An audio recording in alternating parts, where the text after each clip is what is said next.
tema de que simplemente en el estado de emergencia económica son decisiones que va tomando el gobierno gracias al estado declarado, ¿cierto? Pero es importante que el gobierno, todas esas decisiones luego son evaluadas por la Corte Constitucional. Y la Corte Constitucional se encargará de evaluar y de concretar si fueron correctas o no las decisiones. Por ejemplo, lo que estábamos hablando ahorita con respecto a las reservas y a las decisiones de los pensionados, de pasar el grupo de 20.000 pensionados de los fondos privados al fondo de pensiones, Colpensiones, y que el gobierno recibiera 500.000 millones, y el uso que le dio a esos 500.000 millones, fácilmente el gobierno puede ponerlo en tela de juicio con esa decisión y con esa mayor carga y responsabilidad que le puso al Estado para entrar a responder por las 20.000 pensiones de las personas que fueron trasladadas. Así como también la decisión de liberar las reservas y generar el Fondo Nacional de Garantías y de entregárselo a las entidades financieras. Entonces, en ese momento, cuando se den como ese juzgamiento frente a esas decisiones que se tomaron, fácilmente el gobierno puede entrar a poner en tela de juicio esas decisiones y en algún momento entrar a controvertir esas decisiones, ¿cierto? Sobre todo, especialmente lo que tiene que ver con el fondo de pensiones. ¿Por qué? Porque disimuladamente se dio una, se dio una modificación a la ley 100 del 93 sin que las medidas de la emergencia económica tuvieran ese enfoque, ¿cierto? ¿El enfoque cuál era? Una emergencia es para atacar la emergencia económica que tenemos en Hola, oigo, profe. ¿No me escuchan? Hola, ¿no me escuchan? Yo sí la escucho. Profe, yo sí. Ok. Juan, te toca revisar tu conexión entonces. Sí, yo creo que soy yo entonces. Entonces les estaba diciendo, ¿por qué? La medida económica era a cubrir las necesidades de la generalidad de las personas por en este momento la escasez de comida, ¿cierto? Y la necesidad de solucionar el tema de la pandemia y de la problemática de salubridad. No ir a solucionarle un problema a los fondos de pensiones porque dentro de sus reservas no iban a alcanzar a darle cubrimiento a la pensión de 20.000 pensionados, ¿cierto? Eso es otro tema crítico que se tenía que atender, pero a nivel del Congreso, a nivel de proyecto de ley, a nivel de modificar la ley 100, y no era una decisión que el gobierno debía de haber tomado solo, así nomás, y en autocracia, y él tomando y responsabilizándose de forma tal que ponga en riesgo la posibilidad de pensionarse todos los que venimos con el sistema pensional público, ¿cierto? Entonces, esas decisiones, por ejemplo, fácilmente pueden ser cuestionadas al presidente y alguna medida pueden tomar en cuanto a la forma como se tomó esa decisión o reversarla o venir a exigirle a los fondos privados mayores recursos para responder por esas pensiones. ¿Me hago entender ahí en cuanto a esos temas de emergencia? Sí, profe, gracias. ¿Sí? Ah, sí, ya volvió Yuri, no la había visto. Entonces sí, es eso, esos estados de emergencia, esos estados especiales, es por la situación que vive el país en un momento determinado. Cuando se ha vivido situaciones de guerra, en esos momentos han generado impuestos, por ejemplo, para cubrir el impuesto de guerra, por ejemplo, donde las empresas las ponen a dar una contribución especial para esa necesidad del momento, porque Colombia está en conflicto con los paramilitares, con la FARC, han sido otros momentos, ¿cierto? Entonces, cada vez pues el gobierno puede tomar unas decisiones diferentes y para eso se crean esos estados especiales para agilizar decisiones. Bueno, volvamos a la contabilidad.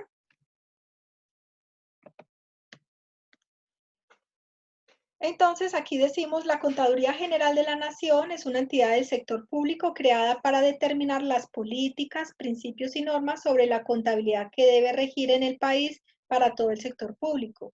Debe llevar la Contabilidad General de la Nación, señalar y definir los estados financieros e informes que deben elaborar y presentar las entidades y organismos del sector público, elaborar el balance general de la nación para el país, para que el país tenga conocimiento del manejo financiero, económico y social del Estado. Entonces, allí le ponen la misión a la Contaduría General de la Nación. Se define la misión como somos la entidad rectora responsable de regular la contabilidad general de la nación, con autoridad doctrinaria en materia de interpretación normativa contable, que uniforma, centraliza y consolida la contabilidad pública, con el fin de elaborar el balance general, orientándolo a la toma de decisiones de la administración pública general, que contribuye a la gestión de un Estado moderno y transparente.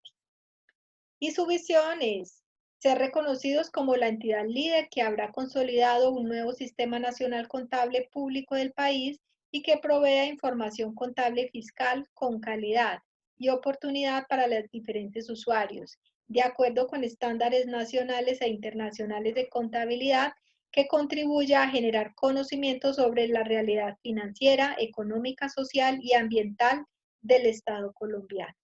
Entonces, esta es la gran responsabilidad que tiene la Contaduría General de la Nación de ser un organismo transformador, de que tenga una información transparente, coherente, con valores razonables, que muestre la realidad que tiene el país, cuáles son los recursos, cuál es su situación financiera, cuál es su política fiscal reflejada en los recaudos y en el cubrimiento de todos los costos y gastos y proyectos de inversión social, inversión de infraestructura, inversión en educación, inversión en todo el tema de salud pública y todas las demás necesidades que tenemos como comunidad dentro de Colombia para que los organismos que administran y hacen la gestión pública se vea reflejada allí en los estados financieros y medida a través de indicadores de gestión.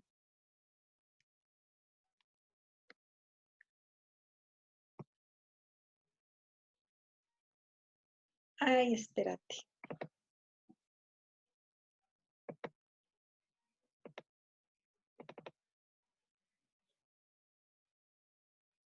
De las rentas públicas en beneficio de la sociedad, ay, mira, se nos fue.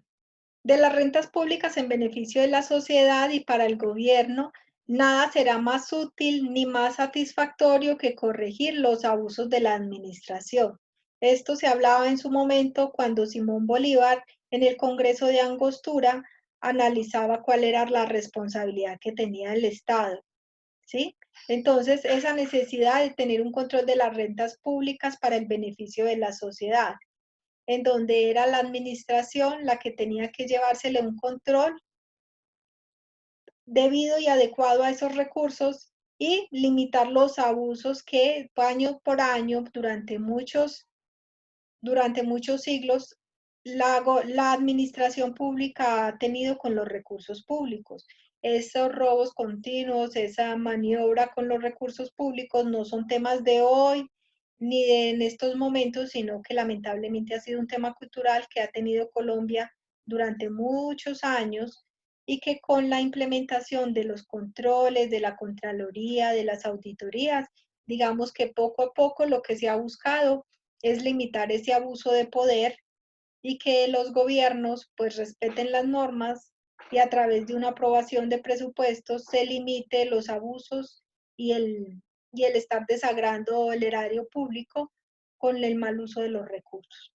Entonces, digamos que parte de la necesidad de tener una contabilidad organizada, controlada, con información confiable y pertinente, y que ya no sea solo con los ojos de nosotros al interior, sino con los ojos internacionales puestos en ella, de alguna manera limita un poco la maniobrabilidad de los administradores públicos y del robo de los recursos, ¿cierto? Digamos que se genera una mayor, al generarse un mayor control, la gente pues se va a limitar un poco en el uso y maniobra del desangre de los recursos. En este momento estamos mirando, por ejemplo, que tienen varios gobernadores en investigación por el mal uso que le están dando a los recursos para atender el tema de la pandemia. ¿Sí se han dado cuenta? Sí, profe, empezando por lo del tema de las camionetas, lo que le dieron en Smart. Sí, claro, o sea, hay un abuso por todos lados, entonces esperemos que las sanciones sean ejemplares realmente y que realmente generen conciencia ciudadana a nivel de esos administradores públicos y que se vean realmente decisiones, ¿cierto? Porque nos están robando de frente, todos nos estamos dando cuenta y que la gente y las cosas sigan común y corriente. La realidad social de nuestra cultura es esa, pero pues nosotros tenemos que alzar la mano y generar cambios y que los responsables de tomar decisiones se vean y se evidencien frente a todos esos malos manejos. Bueno, ya habíamos mirado esta clasificación del sector público colombiano, no me voy a enfocar en esta parte. Quiero venirme acá. Vamos a mirar cuál es el marco conceptual del sistema de contabilidad público en Colombia. Entonces, así se estructura el marco conceptual del sistema de contabilidad pública en Colombia. Vamos a tener una caracterización del sector no público en Colombia y vamos a tener un sistema nacional de contabilidad pública. Dentro de la caracterización del entorno del sector público en Colombia vamos a tener las siguientes variables. Va a haber un entorno jurídico, un entorno económico, un entorno social, entorno y Sistema Nacional de Contabilidad Pública. Aquí hace referencia a esta caracterización. Esta caracterización básicamente hace referencia al grado de responsabilidad que tiene cada una de las entidades donde se administran recursos públicos. Y dependiendo del grado de responsabilidad de uso de recursos, limita el entorno jurídico en el sentido de que si estamos hablando de una entidad que es pública o si estamos hablando de una entidad de economía mixta, entonces eso genera unos límites frente al uso de los recursos y frente a la forma como se va a brindar información para ser agrupada a nivel nacional y consolidar la información. Igualmente, de esa manera vamos a tener el entorno económico a través de la fijación de unas políticas macroeconómicas que van a determinar el campo de acción y cómo se va a estructurar el presupuesto público a partir de esas medidas macroeconómicas. El entorno social, en el entorno social vamos a mirar cómo está compuesto el Estado, qué personas está dándole atención el Estado, en qué ubicación está. El Estado debe tener un conocimiento amplio y suficiente de qué personas vivimos en el país, en qué estado estamos, en qué estrato pertenecemos, cuál es nuestra capacidad productiva, cuántas personas trabajamos en el país, cuántas personas tienen necesidades mínimas, donde no tienen una cobertura social, donde no tienen vivienda, donde viven en invasiones, donde tienen unas necesidades básicas que no están siendo cubiertas y es allí donde la información del Estado pues tiene que ser fidedigna para cuando se tienen ayudas o cuando se viven estos momentos difíciles, realmente esa ayuda económica que se genera llegue a las personas que tienen esas mayores necesidades. Allí es donde hemos visto también que habían habido falencias desde el Estado. La información estadística no es la pertinente, se ha dado mucha maniobrabilidad en esos datos. Es como encontramos que en las bases de datos habían, por ejemplo, 17.000 personas muertas que seguían haciendo parte de la base de datos y seguían perteneciendo al CISBEN. Y en ese momento, con todo lo que estamos viviendo, pues se ha dado una depuración y una organización de estas bases de datos y realmente poder decir e identificar cuáles son las personas que tienen esas necesidades, de tal forma que en adelante las medidas que sigan saliendo, pues realmente faciliten y agilicen el proceso de las entregas de ayudas a esas personas. Vamos a tener un entorno y un sistema nacional de contabilidad pública. Es aquí donde está enfocada la tarea de la Contaduría General de la Nación a estructurar y determinar esas políticas contables y financieras y a quienes le van a dar alcance en qué medida y cómo van a entrar ellos a reportar la información. Entonces, vamos a tener el Sistema Nacional de Contabilidad Pública, vamos a tener una entidad contable pública, como es la Contaduría General de la Nación, vamos a tener todos los usuarios de la contabilidad pública. ¿Quiénes son los usuarios de la contabilidad pública?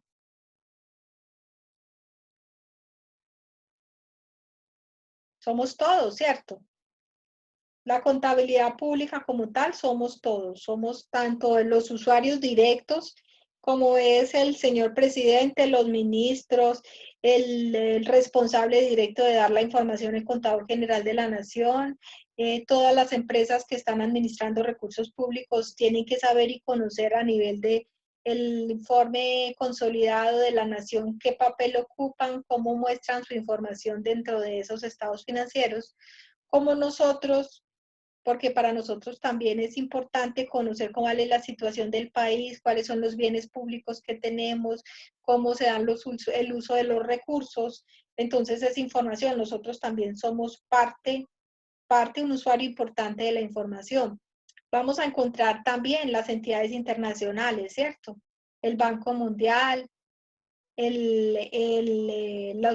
entidades, los estados que nos prestan, los países de primer nivel que hacen préstamos y créditos y nos ayudan a sustentar a través de deudas nuestros presupuestos, nuestros proyectos de inversión, las mesas de valores a nivel internacional para saber cómo es la inversión en Colombia y qué tan saludable y qué tan cubierto tiene el nivel de riesgo de acuerdo a las políticas fiscales que tiene el país, a la estabilidad económica. Entonces, todos ellos son personas usuarios de la información pública que tenemos. El proceso contable. Entonces, a través del Sistema Nacional de Contabilidad vamos a definir cómo es el proceso contable, cómo se registra la información a nivel de estados financieros, en qué momentos debe ser registrada la información para reflejar la realidad del país.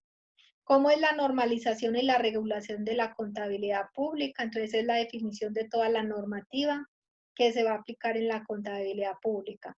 ¿Cuál es el propósito del Sistema Nacional de Contabilidad Pública? Entonces, ¿con qué objetivo se tiene un sistema de contabilidad pública y el propósito fundamental de entregar una información pública que sea transparente, que sea uniforme, que se entregue una realidad económica que tiene el país a partir de su administración de los recursos públicos que se vean reflejados en unos estados financieros? Y adicionalmente que en esos estados financieros se pueda visualizar la gestión pública. Importante sobre todo eso, la gestión pública para poder determinar el buen o mal manejo que se le están dando a los recursos públicos, el buen o mal manejo que se le está dando a los presupuestos establecidos y aprobados por el Congreso de la República, que se deben de ver reflejados en esos estados financieros. ¿Cuáles son las características y cualitativas de la información pública? Allí es donde reposa la forma en que se muestra la caracterización de cómo se están dando el uso de los recursos, porque recordemos que estamos en una entidad pública donde se están desarrollando proyectos sociales, proyectos culturales, proyectos en temas de inversión social, en temas de infraestructura. Entonces no solamente son cifras, sino que hay que dar una calidad, unas características y unos datos cualitativos en nuestros indicadores para mostrar realmente esa gestión pública cómo se está dando. Entonces es muy distinto mostrar unos estados financieros de una empresa privada a mostrar unas información financiera de una entidad pública donde se debe atender otras directrices, dar un informe con otro enfoque social, más de una visión social, más de una visión que le dé mayor énfasis a cómo se está cubriendo todas esas necesidades básicas de la comunidad, el alcance que están teniendo el desarrollo de los diferentes proyectos y ir evaluando realmente el nivel de pobreza del país y cómo poco a poco se va superando ese nivel de pobreza o si definitivamente el país sigue siendo cada vez más pobre, ¿cierto? Dependiendo de cómo se da esa administración de recursos. Vamos a mirar cuáles son los principios de contabilidad básica y esos principios de contabilidad básica van a estar enfocados en qué, cuando hablamos de esos principios de contabilidad básica.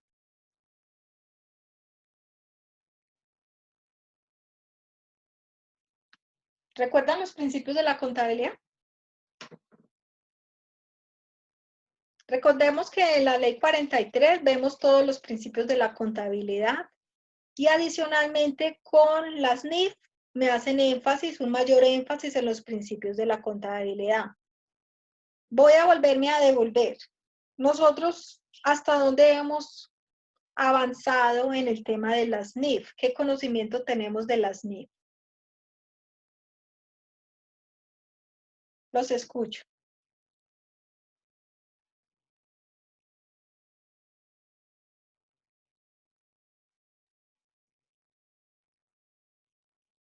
¿Quién participa? Ayúdenme.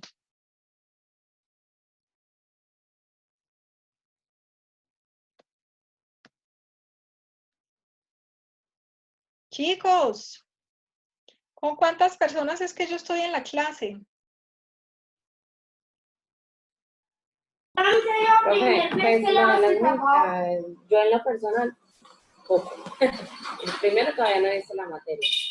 Y segundo, pues es lo que he podido coger ahorita que estoy en la universidad, porque el técnico que yo homologué fue el SENA. Entonces, en ese entonces todavía se regía el 2649 y el 2650. Entonces, cuando yo llegué a la universidad, empecé con contabilidad 3 y el profesor hablaba de mí. Y yo, ¿pero qué es eso? Y yo oía eso más enredado, más a través de que pues, ya con estos 2 años que llevo pues, en la universidad escuchando de todos los profesores hablando como el mismo idioma, porque vine a como aprender de qué más o menos se trataban las NIF, como usted decía ahorita, que a través de esa ley 1314 del 2009, que fue la que dijo, venga, que es que vamos a convertir pues como esto, según lo que me dijo pues una vez un contador era que la diferencia que radicaba eran en muy pocos procesos. Lo que hicieron las NIC fue cambiar como tal el lenguaje, pero que de cierto modo viene siendo casi igual.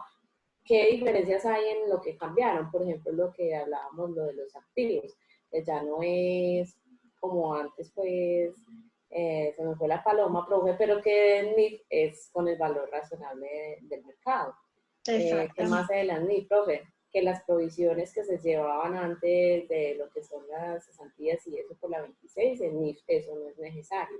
De que el NIF no se maneja como tal el PUC, pero que como el 2650, que fue el que sacó el PUC, no, realmente ese no se eliminó, se quedó ahí como base, ¿cierto? Porque pues yo digo algo, Sí, listo, porque no todas las no empresas hay se PUC, tienen que aplicar las pero NIF. eso, y hasta ahorita no he llegado a ver un software que diga, no, manejemos todo por conceptos, como dice la NIF.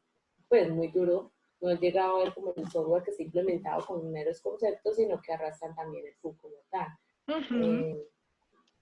¿Qué más? Lo de los instrumentos financieros, ¿sí?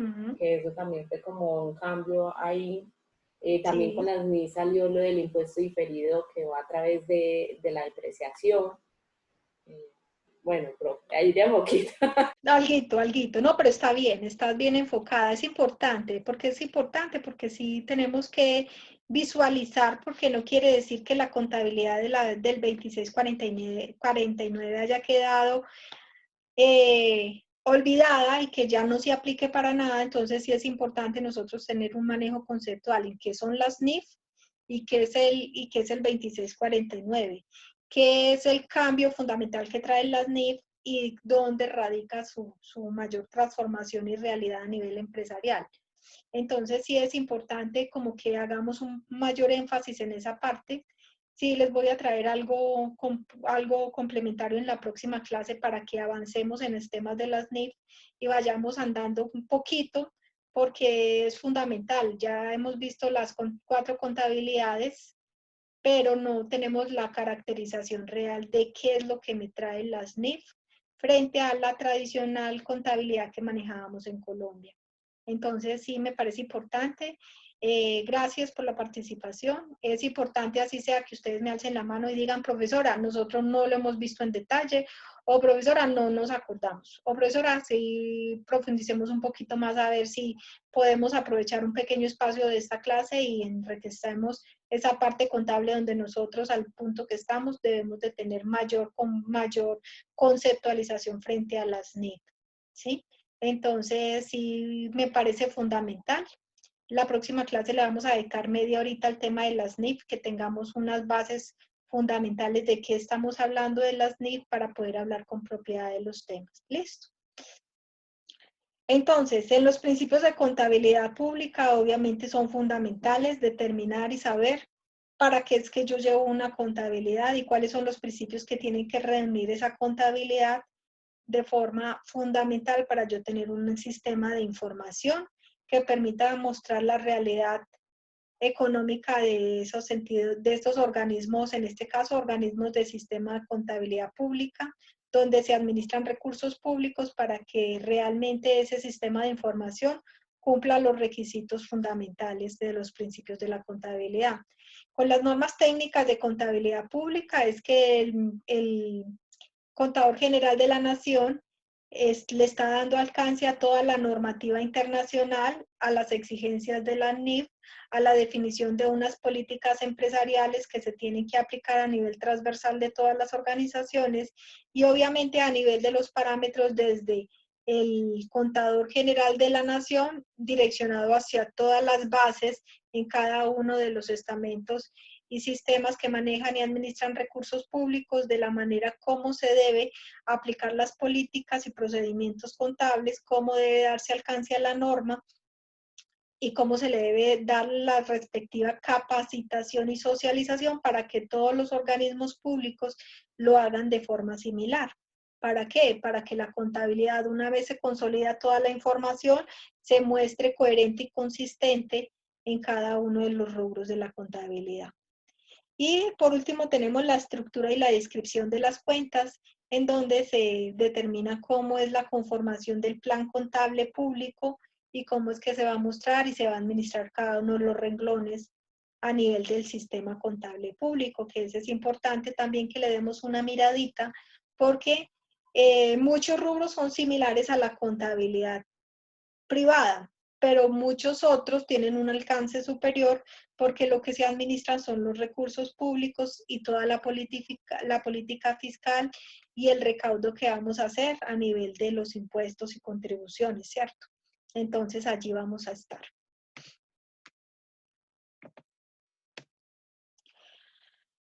Cuando hablamos de gestión estatal, vamos a mirar que la generadora de valor de un país se genera gracias a las buenas prácticas que tiene el gobierno a partir de todas las políticas fiscales y a partir de las políticas sociales y de convivencia que tiene ese país. Entonces, lo que vamos a reflejar en la contabilidad es el reflejo de toda la convivencia y de la administración pública que tiene el gobierno a nivel de la comunidad. Entonces, un gran quehacer para un país de mucha prosperidad. En la medida que yo tenga unas buenas prácticas de gobierno, voy a permitir que en esa convivencia la gente pueda suplir las necesidades básicas y que en la medida que yo sea responsable socialmente con la comunidad, le pueda tener unos mejores niveles de vida a la comunidad. En este momento con la pandemia, por ejemplo, que estamos viviendo, como una reversión, ¿cierto? Porque en este momento el país está más pobre que hace 4 o 5 meses. Tiene muchas necesidades, profe. El país claro. tiene muchísimas necesidades. Vio deteriorarse mucho tejido empresarial, mucho tejido social, porque las personas no están en este momento pudiendo darle alcance y cobertura a sus necesidades básicas, han visto deteriorar sus trabajos, no hay un nivel de ingresos responsable que le permita suplir las necesidades de alimentación, de educación, y cada vez las familias están siendo más pobres, ¿cierto? Hay un futuro incierto frente a todo el tema de la pandemia, tanto a nivel de la comunidad como a nivel empresarial. Entonces, lo que el gobierno en este momento está tratando de hacer es generar como dar un nivel de estabilidad y de posibilidades a partir de unas políticas que se están dando, pero pues es un sistema que hasta que nosotros no tengamos una vacuna que nos permita un futuro cierto, pues la realidad es que todos nos estamos enfrentando a una incertidumbre y a un control social que va a depender de cada uno en la medida que seamos responsables con todos los protocolos que ha sacado el gobierno para esa convivencia social, ¿cierto? La contabilidad para el buen gobierno de las organizaciones, una adecuación de la contabilidad pública a un nuevo concepto de rendición de cuentas. Entonces, ese concepto de rendición de cuentas, digamos en inglés se llama accountability, esa rendición de cuentas no la hacía antes el gobierno. Al gobierno antes simplemente administraba unos recursos públicos y se mostraban unos informes presentados donde se daba simplemente unos gastos y unos proyectos con unas inversiones sociales, pero como tal no había una rendición de cuentas y no había un control de esos recursos ni un organismo que realmente centralizara la información y diera unos informes consolidados de cómo iba el avance, unos indicadores de gestión de cómo se administraban esos recursos. Entonces, con eso es que se pretende la contabilidad a través de tener unos estados financieros metódicos, responsables, con la aplicación de unas normas que realmente muestren esa información y esa gestión pública que realizan los administradores públicos. Entonces, dentro de esa contabilidad pública vamos a tener unos procesos de cambio contable que están enfocados en ¿qué? En el desarrollo y contabilidad, en las decisiones locales que toman los administradores públicos y en un apoyo y asesoría internacional. ¿Por qué? Porque es gracias al tener información transparente, confiable, es que entran los organismos internacionales a brindarle un apoyo a país. ¿En qué sentido? Recordemos que lo que hacen los organismos internacionales es venir y brindar una asesoría de tal forma que Colombia, esa asesoría es entre comillas, porque lo que ellos pretenden es tener una economía confiable y fuerte que les garantice que Colombia les va a pagar la deuda internacional que tiene, ¿cierto? Entonces es a partir de ahí que nosotros en la medida que tengamos unos procesos económicos confiables, una economía bien administrada, y un cumplimiento con las responsabilidades que tenemos del pago de la deuda pública, es que el gobierno lo califican o lo descalifican como un buen administrador de recursos y que Colombia, la economía es estable o no es estable, es confiable o no es confiable. En la medida que Colombia sea confiable, le van a liberar mayores empréstitos, unos mayores créditos a unas mejores tasas de interés. Ahí es donde viene la crítica que estábamos haciendo ahorita frente al tema de por qué yo Colombia, si tengo unas muy buenas reservas, vengo y lo que hago es endeudarme y adquirir unos compromisos y a tener que asumir unos costos de unos préstamos no dejan de ser un costo adicional si yo liberara un pedazo de reservas de las que tengo para cubrir las necesidades que tenemos en este momento. Entonces, digamos que son de esas decisiones del Estado en donde ellos lo que tratan es de garantizar que a futuro sigan siendo vistos por los organismos internacionales como un país que está supeditado a toda su asesoría, su apoyo y que tiene un buen respaldo económico y financiero para que le sigan brindando ese respaldo, ¿sí? Si mañana Colombia tomara la decisión, no va a tomar crédito, sino que empiezo a bajarle a las reservas para cubrir las necesidades que tenemos en este momento, pues claro, va a ser menos costoso, puede ser que económicamente nos convengan más, pero el país empieza a perder confiabilidad y credibilidad por los organismos internacionales, porque ¿qué pasa? Pierden el control, ¿cierto? ¿Y a qué le interesa al Banco Mundial? Tener el control sobre la mayor cantidad de países, porque a su conveniencia, pues está representándoles a ellos unos mayores ingresos reportados en qué? En el pago de intereses en todo el control que ellos pueden tener en la economía, porque gracias a esa asesoría es que aquí se generan cambios a nivel del plan de desarrollo, a nivel de las políticas que podamos tener pensionales, a nivel de las políticas fiscales. Todo eso viene desde esa asesoría que nos brindan esos países internacionales, que se vuelven más que asesorías, imposiciones. Usted obedece y hace lo que yo le estoy diciendo y lo califico bien. Si usted no obedece, no hace lo que yo le estoy diciendo, su calificación se ve expuesta, se reduce el nivel de calificación, ya no es AAA, sino ABB, y como ya no es AAA, entonces ya los préstamos que yo le haga se los voy a hacer más costosos, o se los voy a hacer más reducidos, ¿sí? Entonces esta asesoría y apoyo no es tan gratuita. Adicionalmente, con esos procesos contables, vamos a encontrar que el país, bueno, somos un país en desarrollo y en países en transición. ¿A qué? A la aplicación de unos modelos contables que se encuentran en modificación por toda la implementación de las normas internacionales. Se van a ver configurados las necesidades, obviamente a partir de las necesidades sociales es que se van determinando esas políticas fiscales y obviamente esas políticas fiscales pues se ven reflejadas en los procedimientos contables. Los procesos de adopción, convergencia, armonización y adaptación son procesos que se tuvieron que vivir entre los años 2015-2016 tras convergencia, y al 2017 tenían que estar aplicando ya NIC plenas de lleno en el proceso de contabilidad. Algunos municipios más pequeños todavía están en proceso de convergencia, otros estuvieron apenas aplicándola al 2018, 2019 y hoy todavía faltan algunos municipios que luego les miraremos cómo va ese proceso de convergencia a nivel de los municipios en el país. Vamos a mirar los procesos de adopción, convergencia, armonización, adaptación. Bueno, los modelos contables homogéneos, aquí es bien donde radica el enfoque de que estos procesos de cambio contable sea a través de modelos contables homogéneos. Si yo no hablara de modelos contables homogéneos, la contabilidad no podría consolidarse ni presentarse como un solo informe, porque tendrían diferentes visiones y ópticas a la hora de aplicar los modelos contables. Entonces, por eso es la necesidad de la implementación de las NEF.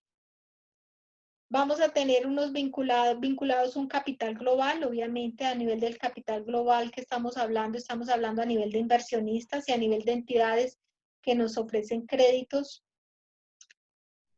¿Para qué? Para darle cubrimiento a todos nuestros presupuestos y nuestras necesidades para hacer inversión de infraestructura e inversión social.